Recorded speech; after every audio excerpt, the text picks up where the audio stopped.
So when you think of antibiotic resistance, that's the ability of bacteria to evolve against our antibiotics. You might imagine me in a lab trying to find new antibiotics. Well, you would be way off. What is great about my job is that it takes a different slant on the antibiotic resistance problem. My job is all about people.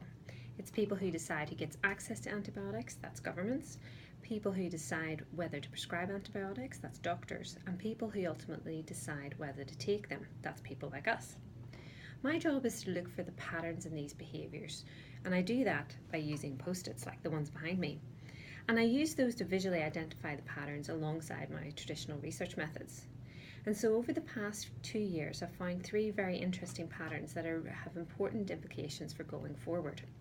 The first one is that Australian general practitioners are prescribing too many antibiotics for things like coughs, colds and flus. On looking at prescribing data collected over 5 years, I found that every year GPs are prescribing around 4.65 million extra antibiotics per year just for coughs, colds and flus, compared to what guidelines say they should be prescribing. And this is important because using antibiotics is the reason that resistance comes about. And then the second thing that I found was that although many of us have heard of resistance, we ultimately don't think that it's our problem to do something about. I found this out by looking at all of the research that's been conducted across the world. I systematically looked at the studies of more than 100 different studies of more than 12,000 people. And what I found was that more than 80% had heard of antibiotic resistance, but only half to 60% actually believed that it was their personal problem to do something about. The final pattern that I found was that GPs don't routinely talk to their patients about antibiotic resistance. And this was when one of my colleagues, my PhD student, interviewed GPs about their practice. And I analysed the data. And I found that whilst GPs knew about antibiotic resistance, they didn't feel that it was something patients were really interested in.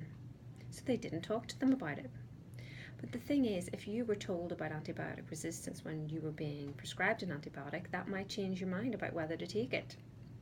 So why do all these patterns matter, and what's actually going to happen with this work? It matters because to change antibiotic prescribing behaviour, you need to understand it. And next year we're holding a national meeting involving the Chief Medical Officer from the UK and all of the Australian agencies involved in this, as well as all of the researchers. And I've created a plan, which has been set out on post-its, of course, for systematically implementing the findings of this research into Australian general practice. And by working with those agencies, I may be able to bring about real change in antibiotic prescribing in Australian general practice and ultimately reduce the risk of antibiotic resistance for each of us in the long term.